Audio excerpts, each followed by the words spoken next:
Emma Hayward, welcome to Dirtbag Rich. Thank you.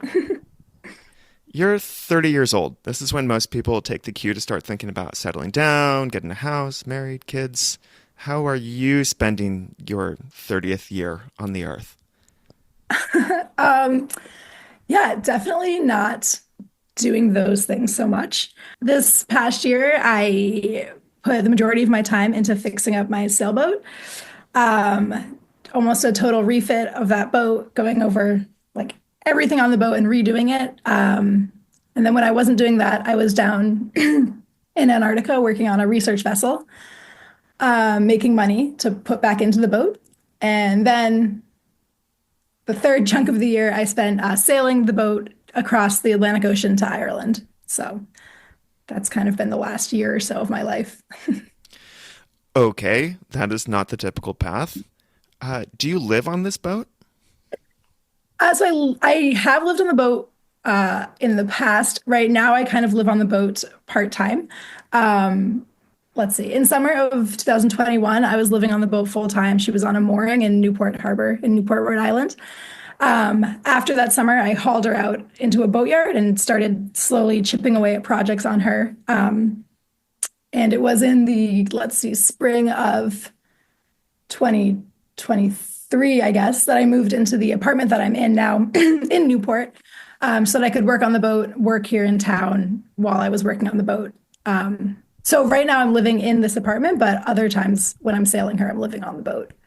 And your other friends who are around your age, are they all just like you, just traveling around the world, living on boats sometimes, sailing across oceans? Is this just normal within your friend circle? I would say it's not crazy, but I guess the extent that I've taken it to is a little wild. When I first moved here to Newport, everyone I met was through work. I was working on sailboats, and so everyone would get into this routine where you would work all summer, work really hard, make a lot of money working on boats in town. And then in the fall, everyone would kind of leave either on a boat gig that brought them down south to the Caribbean or just on their own travels with all the money they'd made that summer. And then we'd come back in the spring and see each other again and do it all over again. So it was like that with most of my friends for years. But yeah, as I've gotten older and now in my 30s, even those boat friends are kind of starting to settle down, put down roots. A lot of them have bought homes or gotten married or are starting to have kids. So yeah, it's becoming lonelier out here. Yeah. So, what makes you different? Why keep pursuing this life as other people drop away and it becomes a bit lonelier? Let's see. Gosh. So for as long as I can remember, like wanting anything, I'd wanted to have my own boat and go sailing on it. It's just always been something, it's to me, it feels like time well spent. And as I got older and started working like professionally on boats, I just loved it. And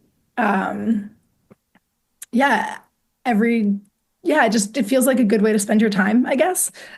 um, I want to yeah. know more. I want to know how you are weird, Emma. I want to know, like, what are the roots that led you to, making all these little choices that took you farther and farther away from the norm? Okay, well, let's see. All right, I grew up on Cape Cod in Massachusetts, in Orleans, for anyone who knows the Cape. And both my parents had worked professionally on boats. By the time I was born, my mom was no longer working on boats. She was like on land, but my dad was still sailing professionally. So he would be gone for, gosh, I don't know, probably like 8 weeks at a time, and then be back around for a few weeks and then gone again. Um, my whole life until I was probably like 19 or 20 when he retired. But yeah, so I knew that working on boats was an option. So it didn't really seem that crazy to me. Um, yeah, I knew that I didn't want to work in an office. That was something I knew very early on. And I knew I didn't want to do a job where it was like the same.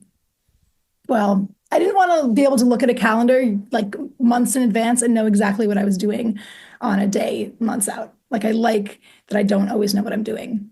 I really like that. Mm-hmm. Yeah, so as I've gotten older and those friends that used to live more like me, something they always talk about is how now they kind of are craving more stability. And it's just something I mean, I'm definitely living a more stable life than maybe I was like a year or two ago, but I don't crave any more stability than I already have. How did you know you didn't want to work in an office or that you wanted this high level of novelty or even instability in your life? Did you have role models? Did you have positive or negative examples in that regard? Let's see. I definitely grew up like hearing all of my parents' stories of sailing and just yeah, what it was like to be offshore and to be sailing and meeting their friends and just like seeing the relationships between these people and hearing about their lives. And it was so, as a kid, like it was just so fun to hear about. And then I've always been a huge reader. I read a lot of books by people living kind of this way, I guess, like the Irvings and the Smeatons. There's all these famous people who lived on small boats and sailed around on small boats. So I guess I knew that it was out there and that it was attainable. Oftentimes when I'm talking to people about how I live, it's like it's hard for them. It's like I'm talking about living on another planet or something. Like it's so beyond anything they've even thought about. I guess, the average person's not going to think about living on a small boat out in the middle of the ocean. Um, but I guess I just always knew that it was something people did, and I couldn't stand not doing it too. Hmm. What do people assume when you tell them briefly, what you're doing with your life? What do they think life is like for someone living on a small boat? Uh, I think they think that money is not an issue, which it is. But I think they think that's, money's no question. And yeah, a lot of times people don't really know what to think. But yeah, I think they either think it's because money's no issue, or their immediate thing is like, oh, I could never do that. I could never live like that. So Cape Cod is a place known for a certain accumulation of wealth. I imagine there's some pretty nice boats out there. And as we'll get to later, your dad did play a big role in your life and your development as a sailor. For the record, is this life a kind of a rich kid life? Do you need to have money to be able to access this kind of lifestyle? I would say that that would make it easier. I don't come from any sort of, I mean, I do come from some privilege, but I didn't grow up affluent. I don't come from any generational wealth or like trust fund or anything like that. I work really hard to be able to live the way that I live. Um, it definitely would make it easier if I had a trust fund, but I don't. So no, while money would definitely make this easier, it's definitely not something you need a ton of to be able to scrape by and make it work. So you told me about your friends who are living in the same area and their seasonal pattern of working really hard in the summer, saving up money, going down someplace warmer in the winter. Um, how does one make a lot of money quickly working with boats?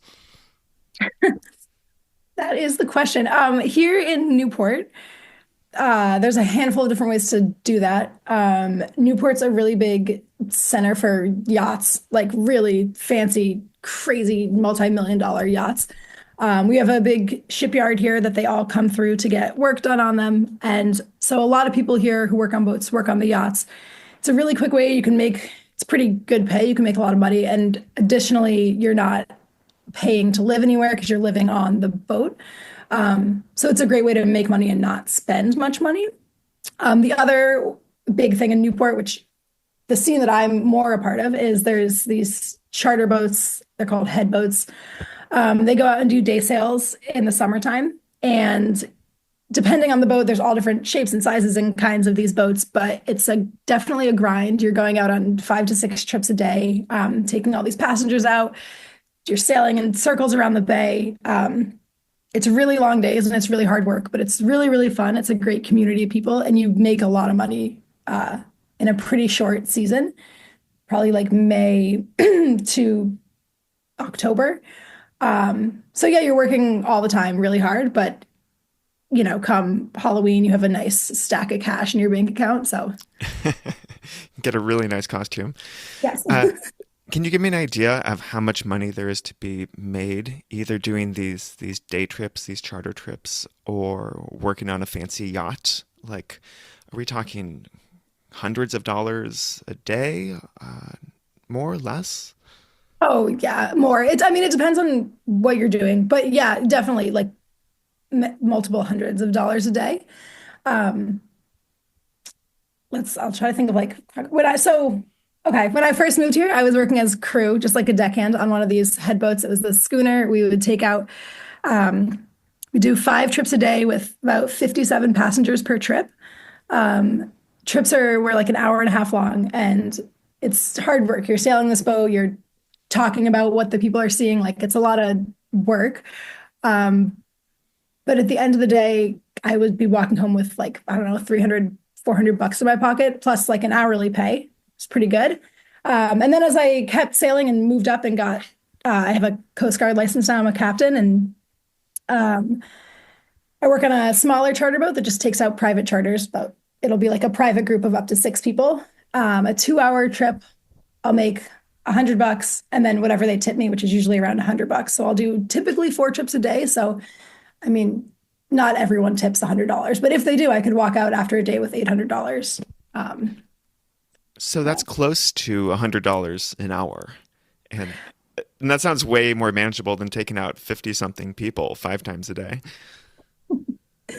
yeah, I mean, it all just depends. There's pros and cons to the smaller boats and the versus the bigger boats. When I'm on the small charter boat, I'm all alone, which is great because you don't have to split tips with anyone. But it's hard because it's like, it's like a 12-hour day when you're alone and you're sailing the boat alone, which is takes some skill, and it does get lonely. On the big head boats, you have a crew that you're working with, which is really, really fun. But yeah, you're splitting money, and yeah. What are some of the worst ways to make money with boats? Hmm. Um, well, okay. I will say, well, if money is what you're after, there's definitely ways you can work on boats and not make as much money. Um, I in the winters when I wasn't working these charter boats in Newport, I would sometimes spend my winters working on more education-based tall ships, which is really cool because you get to sail on these great big, historically accurate tall ships. And you're working with students and you're teaching them, and it's like really great experience. They notoriously don't pay very much money. So you're working really hard and not making a lot of money. Again, you're living on board, so you're not really spending much money either. But it's like famously in the industry, people are like, oh, yeah, you can go sail around on this big old square rigger and you'll make nothing. But it's so much fun that people do it. And I did it, and it's great. You kind of have to be able to afford to do that long term, though, I would say. Um, I think something that often happens in the boat world is that people will try to get away with paying you less and kind of sell you on this experience thing. Um, like that's often how jobs will be pitched is like, well, don't you want to sail to the South Pacific, or like, don't you want to sail to this place? This is an opportunity, which of course it is, but if you're licensed and skilled, you deserve to be paid for those things. So it's always a question in this industry about, like letting your passion convince you that you could work for less is kind of a common theme. So, because it has this romanticism to it, there are many ways to be exploited while working with boats. But because someone could make this argument, we're going to go on this magical trip. And of course, I mean, what are the power dynamics once you are out on? I'm thinking of longer trips now, not day trips. But when you're out there and you're working for someone else, you're under the thumb of a captain who you may not know that well. I mean, what can happen out there if you decide, oh, this is actually not what was sold to me, or this is not what I want to continue participating in? Oh, that's a really good question. Trying to figure out where to start. Yeah, so there's a funny quote in my friend group that my friend Nolan said one time. This is back to like a day boat. We were sailing, it was a sunset sail. He and I were working on the boat together, and it was like August, it was late in the season, everybody's burned out and fried. And this woman is out there seeing how beautiful it is. And she looks at us and she's like, gosh, you must love this job. Like you see the sunset every night and you're just sailing all day and it must be so great. And Nolan looked at her and said, well, you can't eat sunsets, which Yeah, we always laugh at like you can't eat sunsets, you can't eat experiences, you need money to be able to sustain this. As far as your question about being like offshore on a longer trip with when it's not going how you thought it would, yeah, that's a really legitimate concern. When I first started working on ships, when I was a deckhand on this one boat, one of the mates who I really looked up to, she sat down with me one day and was just talking about, if I wanted a future in this career. And the thing she told me was that no matter what you've signed or agreed to, or no matter the circumstance, if you get on a boat and your gut is telling you that it's not right, just get off the boat, just walk away. Because, yeah, as soon as you drop the dock lines and you head offshore, you can't go back. Like you're out there and you've just got to roll with the punches. I've been really lucky in that I've never really found myself yet in a position that's bad offshore, as far as like people or bad captains or bad leadership. But I think that's because I try to really do my due diligence. It's a small world, boat world, and every time you get a new job, you can typically find someone who has worked either on that boat or with that captain or with that crew. Like if you're on the hiring side of, like you can usually find someone who knows the person you're wondering about or the boat. So yeah, the reputation of different people and of boats is really important, I would say.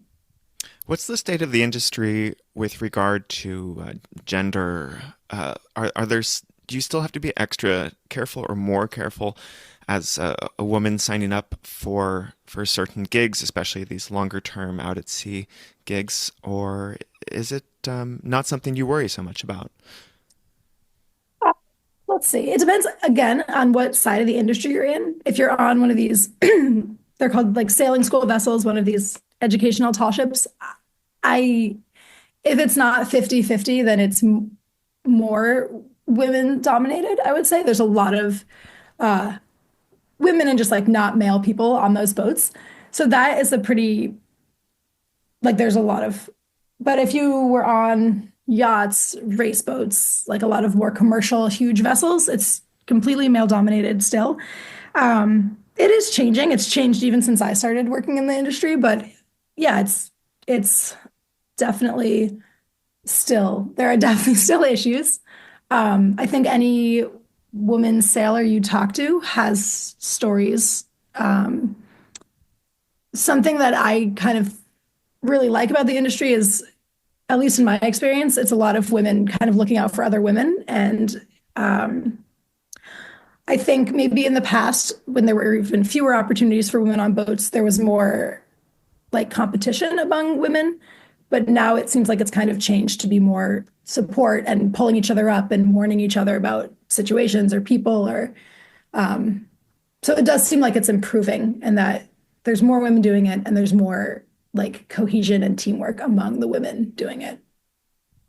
So you've highlighted these two different sides of the spectrum, the low-paid outdoor education, tall ship type jobs, and then the Newport mega yachts, fancy catamarans, that side of the spectrum.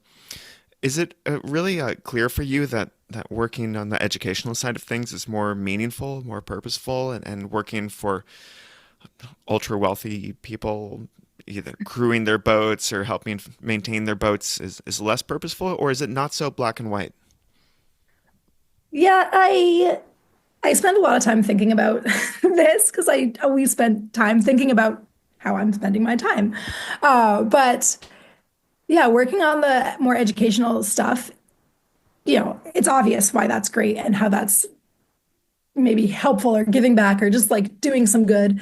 Um, it was hard for me to ever get really buy into the whole yacht scene because yeah, it's while it can be really fun, you're sailing on these beautiful boats, you're like it's fun. Um, it's really hard to believe that you're making the world a better place by sailing like a millionaire around in their yacht. I don't know that that's helping anything. And then I think I'm someone who's always trying to like be positive about what I'm doing. So when I was working on those charter boats and head boats and stuff, it can be a grind. You're sailing in the same bay for 6 months. It can be really mentally exhausting. But I kind of came to realize that at least this way, I was exposing these people who would never otherwise have gotten on a sailboat to sailing. And, every so often you'd have this one passenger who would kind of be looking up at the sails and looking back at the helm and like really thinking, you could see the gears turning and you could see them realizing how cool this was that we're like out here sailing this boat. It just every so often you'd get that one passenger who it really impacted, and that felt good. And you've recently stumbled onto kind of a different kind of job on boats that it sounds like is very meaningful and interesting to you. Can you talk about your Antarctic research position? Last year, I got hired to work on for USAP, United States Antarctic Program. I work on a research vessel down in Antarctica. Yeah, I'm a marine tech on board, which means that I am facilitating all the science research. So I'm putting all the scientific gear overboard for the scientists. And as I told you before, like hoping that we get it back. We usually do. But yeah, I go down there with all these scientists who have all this data that they want to collect. And it's as a marine tech, it's our job to get the data. So yeah, this will be my coming up. I'm leaving again in February for a trip, and it'll be my second season on board. I love it. It's really, really challenging. It's cold. I mean, it's really extreme conditions and it's hard work. But you're with really great people and it's interesting. And yeah, the majority of the research, a lot of it is, centered around climate change. And so you hope that it's having an impact. Yeah. Walk me through like day-to-day existence on this research vessel. Like, what are your actual responsibilities? When do you sleep? When do you eat? Who do you get to hang out with scientists, or is it a more lonely affair? Yeah, so the research vessel I work on is about 300 feet long. Depending how many people are on board depends on just the trip that we're doing, but it's usually probably around 40 people on board. You work 12 hours on, 12 hours off. So last winter, the pretty typical shift will be like noon to midnight, midnight to noon. Yeah, you are spending a lot of time hanging out with the scientists, hanging out with the rest of the crew on board.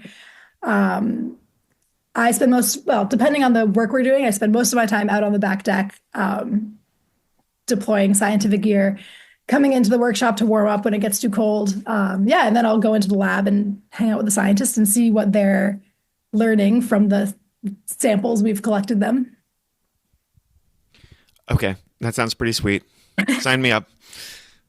I want to now go back a bit. We've been talking about what you're doing right now, but I want to find out the early steps. And I know that you had a bit of a dirtbag phase of traveling around, waitressing, taking low-paid jobs in weird places, and I know that there's a number of steps that brought you to being a captain, to having your own boat, to embracing this lifestyle. So maybe bring us back, maybe even to when you finished high school. What was happening at that moment in your life, and what were the big events that launched you in this direction?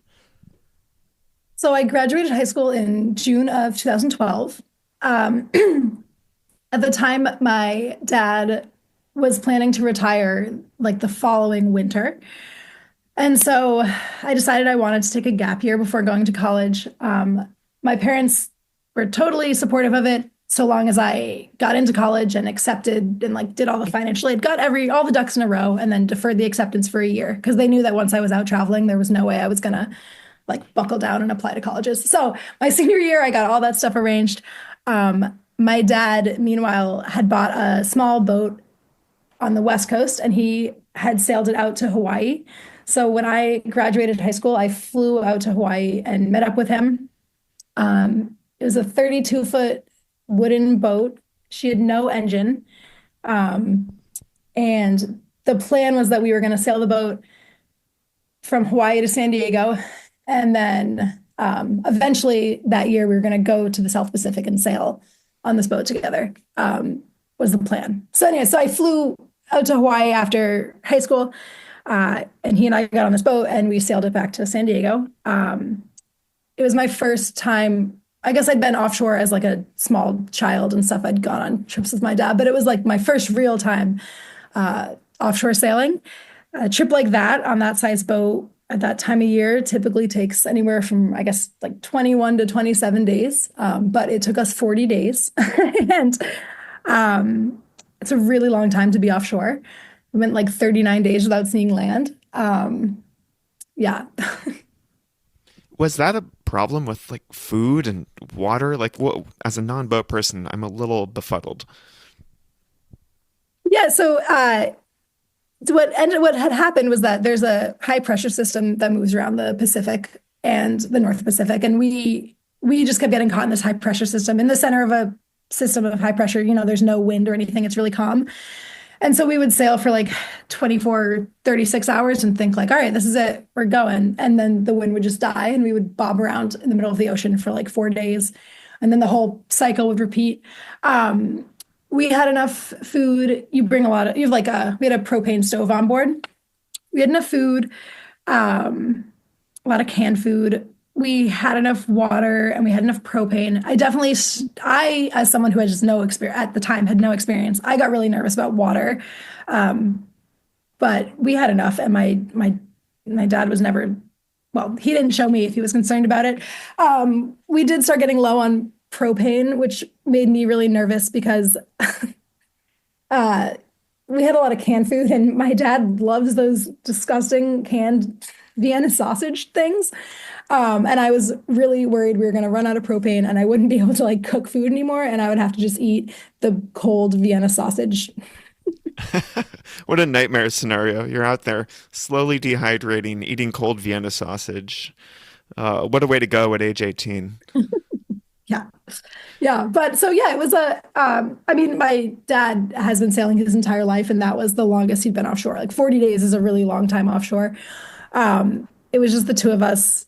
We read a lot of books and we played a lot of backgammon. I don't think I won a single game. He beat me every time. Played a lot of cards. And yeah, by the time we got into San Diego, yeah, I think he thought that it was going to kind of kill any love of sailing for me. He thought I'd never want to go offshore again, but it did just the opposite. I was completely hooked. I want to just press pause here and highlight how earlier you said you can't imagine having like a normal office job and this repetitive life. You like to have newness and novelty, and then a lot of sailing experiences, or even the Newport doing the day trip with the group's experience, does sound highly repetitive. And what you just said, sitting out there playing, getting your butt beaten by your dad with backgammon, uh, staring at the open sea while there's no wind for days and days. That's extremely repetitive. How do you process this asymmetry, the novelty seeking, but then also dealing with a lot of repetitiveness in the world that you've chosen? Yeah, as I was saying it, I was like hearing myself say it and realizing how ridiculous it is. Yeah, I mean, that's kind of the famous thing about offshore sailing, is that it is just a lot of people find it so, so, so boring. Because it really is, you wake up and you're like, okay, what's the weather? What's for lunch? Like, that's all that matters. You don't have internet or phone service or anything like that. And so you're just like, your whole world becomes the size of your boat. So if you're on a, 28-foot boat, your entire world is a 28-foot boat. Um, yeah, I don't know why to my brain that type of monotony just works for me. I think it's because when you're doing a trip like that, your whole goal is just to get from point A to point, like to move the boat from point A to point B. Um, and so while it can be really, really frustrating and really challenging and scary and so many things, it just feels like time well spent. I guess it's really not, because you get there and there's no like parade for you. Like it's just, but yeah, I mean, perhaps it's like any outdoor pursuit where it's like, you're not gaining anything, I guess, by climbing a mountain. You're not really gaining much by sailing across an ocean, but yeah. I'm thinking more of the day-to-day, moment-to-moment experience, even within a 24-hour period. Like climbing a mountain, know that I'm not gaining anything materially, but I get to go through the low parts and then go the uphill, then get to the top and have the view, then come back down and see everything from the different perspective. And And I think this is something I personally struggle with. If I imagine spending a lot of time on the open ocean, it's just like uh, water. Next day, water. Maybe the weather is different, maybe the lighting is different, but it's water, water, water. And for me, that feels like a different kind of cage. I'm just talking about myself here, Emma, not trying to deride your chosen lifestyle, but I just want to try to understand the psychology. Um, yeah. If you have any other So, insight on this, you can offer it. Otherwise, we can go back to your young adulthood story. no, I do. Yeah. So, back before I did that first trip from Hawaii, I remember talking to my mom, who also had a whole career as a sailor and spent a lot of time offshore. And she looked at me and she told me, okay, if you have anything that you need to like work out in your brain, you're going to do it on this trip, whether you want to or not. Like, and I had no idea what she was talking about at the time. I don't know. I was 18. Like, I just, she wasn't going to say anything to me that I don't know. I was 18. I didn't believe her. But then I got out there and yeah, you're sitting, I mean, yeah, 40 days with just your dad on a tiny boat is a long time. And it's one thing when you're uh, sailing and making progress and like, putting in miles every day. But when you're caught in a high pressure system like that and have no engine, so you're just bobbing around, there's no, like, there's no end date. You're not like, oh, I know that I'm going to get in on this date. There's no like light at the end of the tunnel. You don't know when you're going to get there. And so yeah, your brain kind of opens up these things that you've maybe been forcing down by the distractions of regular life on land that now you're kind of just forced to sit with because you're sitting on watch for 4 hours and like so it's really funny that you bring that up. I think that's not maybe something that a lot of people who don't sail think about, but yeah, it's um I think for me when I'm out sailing offshore, everything becomes really, really simple. Like I guess because the day to day is so simple, and then you start getting inside your head and you're like, oh, I know what I need to do in my life. Like as soon as I get back to shore, I'm going to do this, this, and this, and then it's all going to make sense. And it's all going to be perfect. And every time when I get back to shore, it's immediately clouded again, and it is never as simple as it seems from out at sea. Well, now that you put it that way, I can see the appeal. It's meditative, potentially. Yeah, personal processing time. And if that is combined with not having cell phone service or having slow Wi-Fi or Wi-Fi you can only access every now and then that really is this sort of digital detox kind of thing that a lot of people say that they're seeking, but in everyday life, it's very hard to actually achieve that. Does that feel accurate? Yeah. And I will say it is changing. Like for me, that is why I love sailing offshore on small boats, is because there is no internet, there is no cell phone service. This is all changing now with like Starlink and whatnot. And so now, I guess, assuming you have a certain amount of money, you can afford to have internet on your boat, which to me, like, I try not to be a Luddite or anything, but like I really don't want Wi-Fi on my boat. Like the whole reason I'm going out there is to disconnect. I don't want to go out, sail across an ocean and like check Instagram every few hours. That is just like, why even leave? Just stay at home. Um, Maybe in like a few decades, I will hear myself saying this and think it's ridiculous, because maybe at that point it'll just be so ubiquitous on all boats. But yeah, so yes, yes. So we heard about your 40 days from Hawaii to San Diego, and then you had plans with your dad to continue sailing to the South Pacific. What happened next? So let's see. My stepmom got sick and they had a really hard time diagnosing what was wrong with her. And so my dad didn't want to um, take off without like with her health so up in the air. So the plans to sail the South Pacific kind of got bagged, and I was now had a year ahead of me before I could go to college, kind of just to figure out like what to do with it. So I went back to my hometown and was waitressing. And as soon as I saved up enough money, I kind of just like literally, I think I like spun a globe and put my finger down and ended up picking Thailand. So I went to Thailand.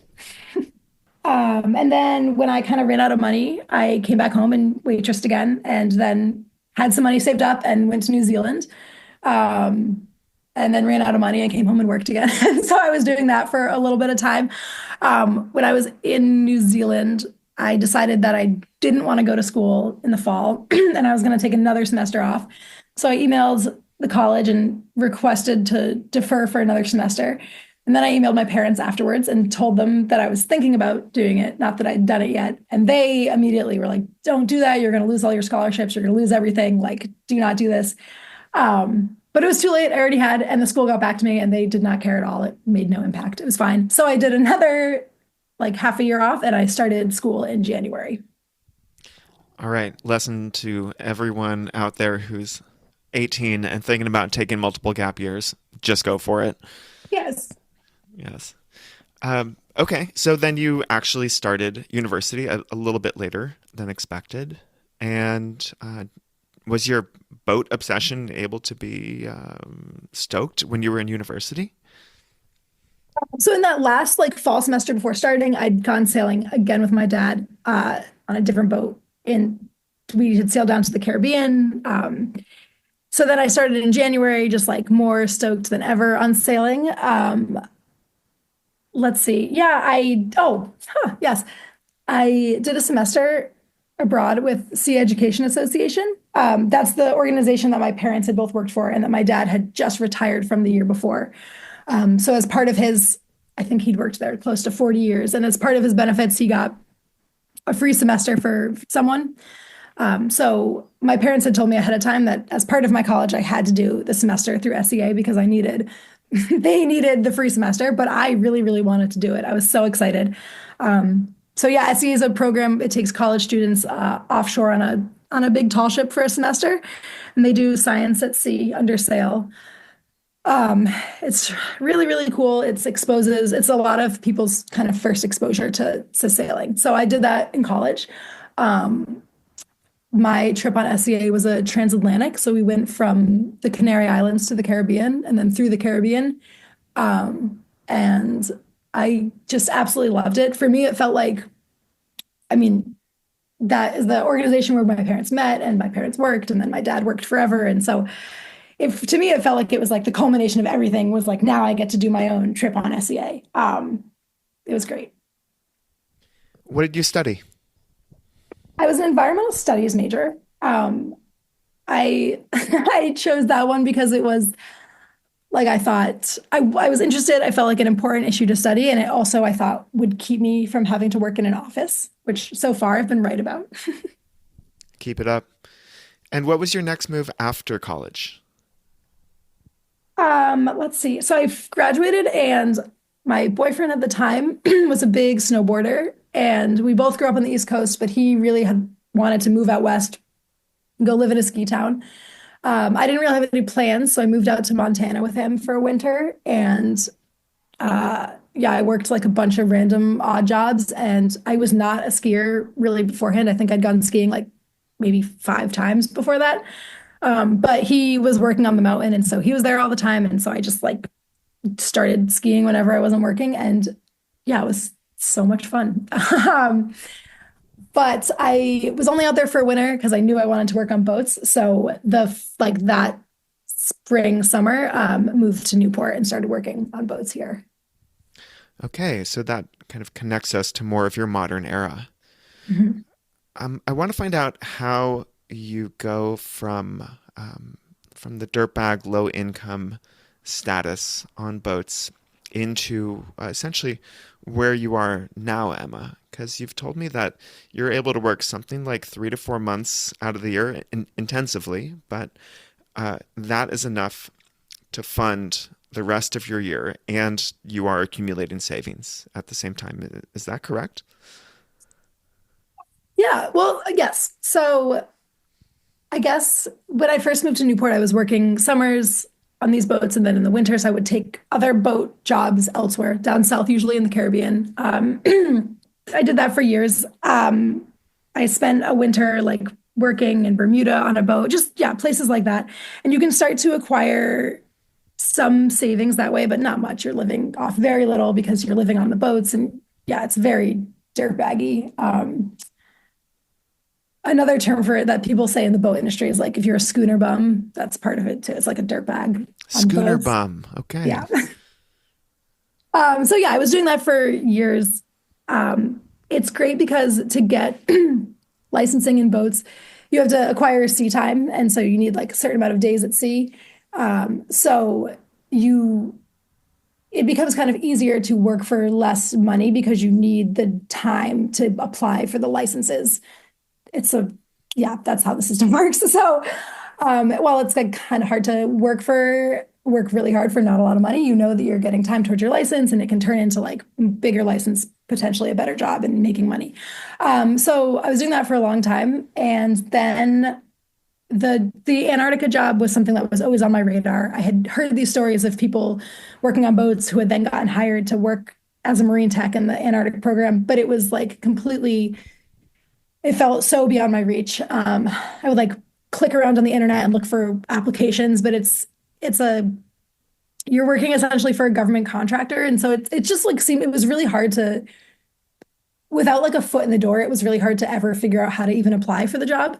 And then yeah, at one point I just got a text from a shipmate, a friend who I'd sailed with a lot, saying that she knew the woman who was doing hiring for the position, and did I want her number and I took it and I just sent my resume out and she got back to me. And so, yeah, I was really, really excited. You definitely, yeah, this program feels like the most like, like grown up or like adult, like career boat job that I've had. Because it comes with things like, you know, you can have like health insurance and like a 401k, like all these crazy things that seem so unattainable in other parts of the boat world. So this job, it like has really been kind of a turning point for me as far as boats.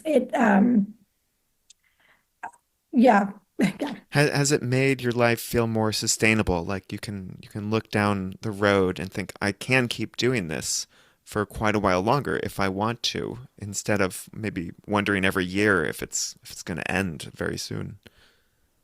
definitely. It's what made my sailing on my own boat possible. My boat needed like, you know, just so many projects to make it seaworthy and saleable and all that money. Like I went and worked my first winter in Antarctica and came home with a whole bunch of money and proceeded to just like pour almost all of it into my boat. So yeah, it made that all possible. It's kind of what's making yeah all of this yeah sustainable, definitely. And I think, you know, now just because in the last year or so I poured so much money into the boat, savings are really small right now. But the plan is to continue working this job in Antarctica and sailing my own boat and slowly each year, hopefully having to put less and less money into huge projects on the boat and just squirreling away more and more money. And yeah, this will hopefully be a sustainable thing. What are some big outstanding questions or concerns about living this way? In which ways do you still worry that this might be an unsustainable way to live?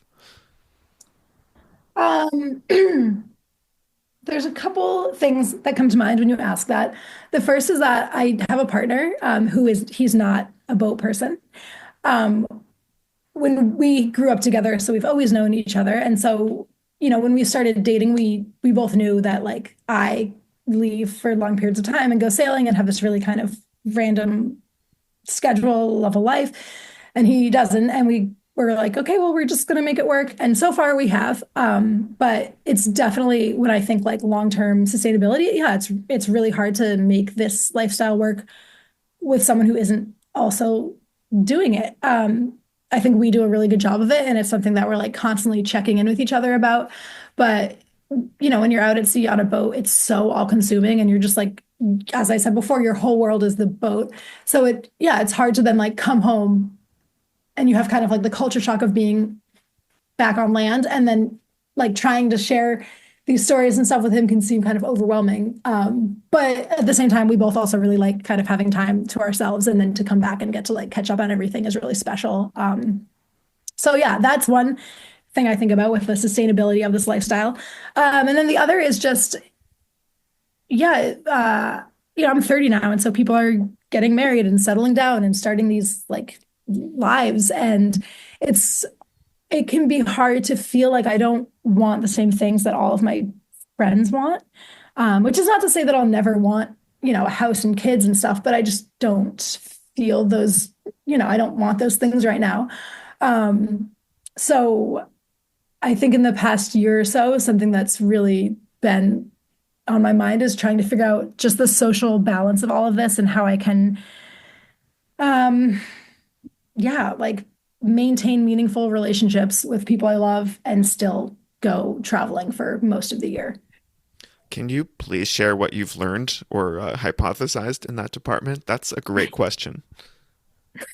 Oh, I I guess I've been trying to make so like right now I have these handful of months where I'm not sailing my boat and I'm not working. I'm just like here home in Newport with my partner and I just and a whole group of friends. And so I guess I just really think about uh like quality time with them. Um yeah, I try to like make time to go have dinner with people or like go on a walk or just any little thing. If I'm thinking of someone, I call them up, like just really trying to be there for all these friends when I am there. My sister, she lives back on Cape Cod and she has two young kids now. And I'm really trying hard to be a part of their life. I definitely haven't figured it all out yet, but yeah, it's a huge, I don't want to like be this lone wolf and not have anyone. The only reason that I can do any of this is because I have these supportive people in my life. Without that, I think this would all be a lot less fun and enjoyable and meaningful. So it's just trying to figure out, yeah, when I come home, how do I make the most of the time I have at home? I just try to be really present and yeah, put in effort to spend quality time with people I care about. And when you are at home, like you are right now, do you really have like broad swaths of free time? Do you have obligations or work stuff that you need to be doing, or is it real? When you're working. When you're not, you're really off. Are you really able to enjoy a number of months of free, flexible time right now? Yeah, so I think that it will get better and better as I save more. Right now, like I've picked up just like little part-time jobs just because I'm trying not to deplete the savings. But as I work more, it'll be fine. But yeah, I have a lot of free time. Um, I It's great. I spent the whole summer sailing on my boat, not working, just cruising and sailing. So that was a huge chunk of free time that I got to spend exactly how I wanted to spend it. Um, and it was wonderful. I can't imagine like putting a price tag on any of that. And yeah, now being home here, it is really nice. I'm kind of settling into just like the day-to-day slow life. It's been kind of hard for me to like, it's hard for me sometimes to work without a plan or a schedule, like to just exist. But I think it is a good skill to learn. Um, I've been writing a lot. Yeah. So you seem to manage your free time pretty well because I know that other people struggle with being in a place where everyone else has a more normal job and normal schedule and is maybe just available on weekends and evenings. And then you have all this time during the day. And if you don't have many other people to spend that time with, it can feel a bit oppressive to have that amount of free time. But you seem to find plenty of ways to occupy yourself. And like you said, you do have some part-time gigs to keep a little bit of cash coming in. Yeah, no, definitely it can be challenging. And um, I guess yeah, it's hard for me to not have a schedule. I feel like I'm more productive when I have a lot to do than I am better with my time. But I am, yeah, as I said, just kind of getting used to it. I'm trying to spend time. I love to write and I'm trying to be really disciplined and like spend time writing and go for runs and like just spend time with people. And I think as I continue down this lifestyle, it'll get easier and easier to kind of, yeah, just kind of exist in my downtime. Hmm. I'm curious about your recent trip from Newport to Ireland, where you took a few friends along, and this was just a personal trip for kicks. Is that right? Yeah. Yeah.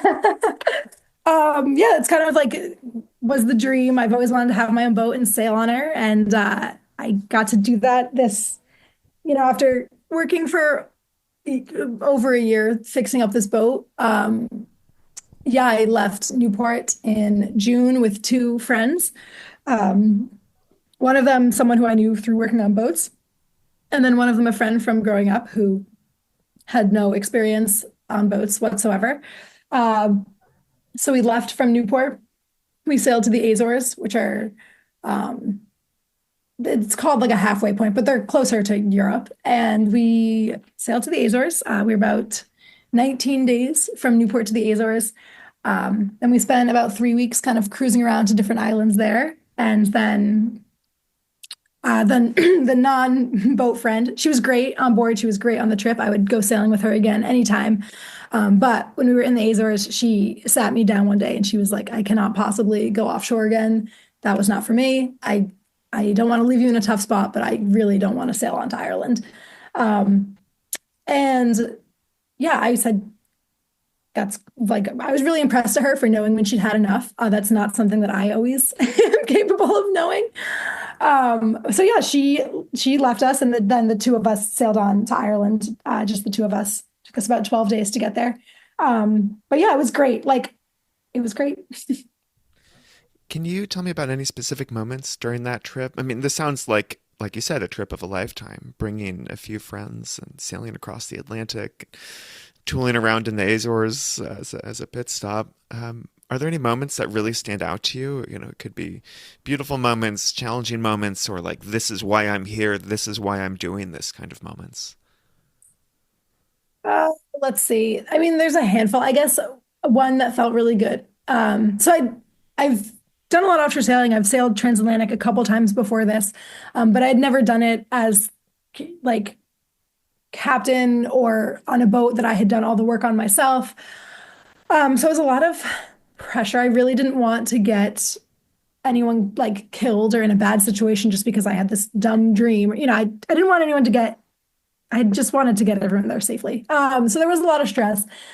But I will say, when I got into the Azores, we were clearing customs, and the customs agents will like come to the boat because you're not supposed to get off until you've cleared. And they were like, well, you know, who's the owner? Who's the captain? And it was just really cool to be like, that's me, like me. And it felt really good. That was a moment that just, yeah, it was coming in, seeing the Azores, yeah, getting in, that was like so great. And that was that first night in port. I slept so much, which was so nice. I like hadn't, you know, you're not really sleeping much when you're offshore. So that was great. On the trip from the Azores to Ireland, we knew going into it that part was going to be, it's shorter distance wise, but it's like way more challenging weather wise, which we knew. Um, but like it was that was one of in all my years of sailing, that was one of the most challenging trips I've done, that jump from Azores to Ireland. It was really high winds. It was really big rolling seas, and it was foggy. Um, Fog, personally, to me, is like my least favorite thing out at sea. I wouldn't wish it on anyone. It is so terrifying to be in really thick fog. And it lasted for over a week. It was to the point where we were coming into Ireland and we were in such deep fog, we couldn't see land, and we knew there were huge like container ships all around us. We could see them on our AIS, but we couldn't actually see them. It's really nerve-wracking. But so I was pretty beat down by the time we got into Ireland. But when we got into port, like I remember, like we got in, we tied up the boat, and it was just like such an incredible feeling of like, oh my gosh, I've wanted this for so long, and I did it, and it was so hard, but we did it, and yeah, it was suddenly all very worth it. Fantastic. And that sounds harrowing, to be among container ships in a thick fog. Ugh, that's no way to go. So, do you have any other big trips coming up? You already said you're going to be back on the Antarctic research vessel, but anything else of the scale of Newport to Ireland, or yeah, what do you dream of in the future, whether it's sailing related or not? So looking ahead, yeah, in February, I go back to the research vessel, and I'll be on that until late April. And then, yeah, the plan for this summer is to go over. I hauled the boat out and I left her in in Cork, and so the plan is to get the relauncher in the spring, and I would want to sail around Ireland and Scotland. The Outer Hebrides are a group of islands that I've always wanted to sail to, and so yeah, hopefully making it there this summer and then over to Scotland. I'll leave the boat there in the fall, haul her out, get her all tucked in for winter, and then come back to Newport and yeah, just do it all again. The plan is to kind of just keep doing this as long as I can and sail um, as far as I can on my boat. Just hopping from Antarctica to New England to the UK or wherever else the boat happens to be and doing it all over again. That sounds like a pretty great way to spend a number of years, Emma. Yeah, I agree. It's not super warm, but it's good otherwise. If there is anyone who wants to follow your travels, your adventures, do you have a public way for people to access that? I would say the best way is my Instagram. I'm not like super consistent about posting, but when I do post pictures and stuff, it's there. It's at Emma Story Hayward. Great. And I'll put a link in the show notes. Emma, thanks so much for coming on Dirtbag Rich. Yeah, thank you so much for having me.